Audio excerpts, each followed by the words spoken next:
मई 1999। हिमालय की बर्फीली चुप्पी के बीच कुछ ऐसा हो रहा था जिसे देखा भी गया, सुना भी गया, लेकिन समझा नहीं गया। लाइन ऑफ कंट्रोल के उस पार हलचल थी। छोटे छोटे रेडियो सिग्नल, असामान्य मूवमेंट, ऊंचाइयों पर कुछ अनजाने चेहरे। रॉ के कुछ फील्ड इनपुट्स इस बदलाव की तरफ इशारा कर रहे थे, लेकिन ये संकेत साफ नहीं थे, अधूरे थे, और सबसे खतरनाक बात, इन पर भरोसा नहीं किया गया। भारतीय सेना की अपनी इंटेलिजेंस रिपोर्ट्स कुछ और कह रही थी। उनके मुताबिक सर्दियों के बाद हर साल की तरह इस बार भी दुश्मन की गतिविधि सीमित ही थी।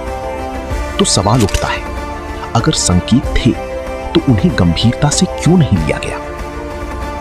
असल में यह कहानी सिर्फ दुश्मन की चालाकी की नहीं है, ये कहानी है उस खामोशी की जो सिस्टम के अंदर थी। 1998 के आखिर में कुछ इंटरसेप्टेड कम्युनिकेशन ने यह संकेत दिया कि पाकिस्तान की सेना और घुसपैठिए कुछ बड़ा प्लान कर रहे हैं।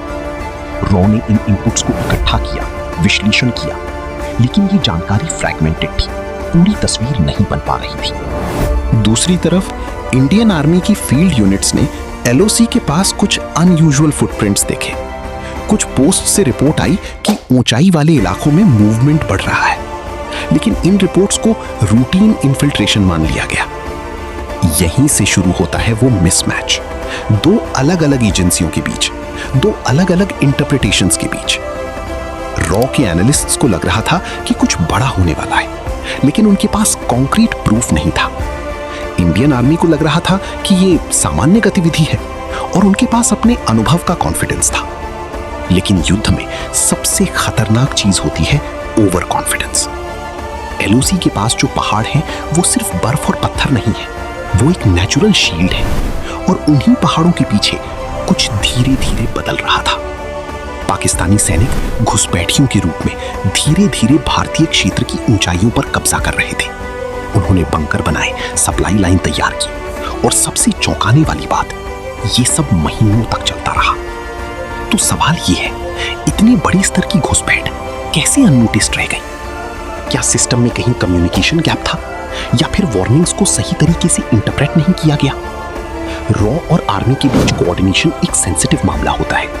रॉ बाहरी खतरों को समझता है, आर्मी जमीन पर स्थिति को देखती है, लेकिन जब दोनों की तस्वीर अलग हो जाए तो सच्चाई कहीं बीच में खो जाती है।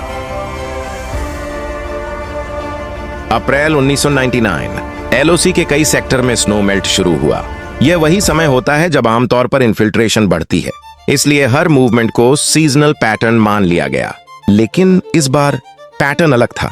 दुश्मन सिर्फ घुसपैठ नहीं कर रहा था, वो पोजीशन ले रहा था। वो ऊंचाइयों पर बैठकर आने वाले समय की तैयारी कर रहा था, और भारत अभी भी उस खतरे को पूरी तरह पहचान नहीं पाया था।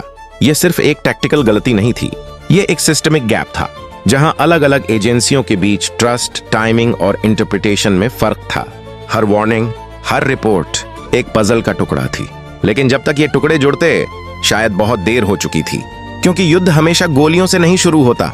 कभी कभी वो शुरू होता है एक छोटी सी अनदेखी से, एक इग्नोर्ड सिग्नल से, एक डिले से, और कारगिल शायद उसी डिले की कहानी बनने जा रहा था।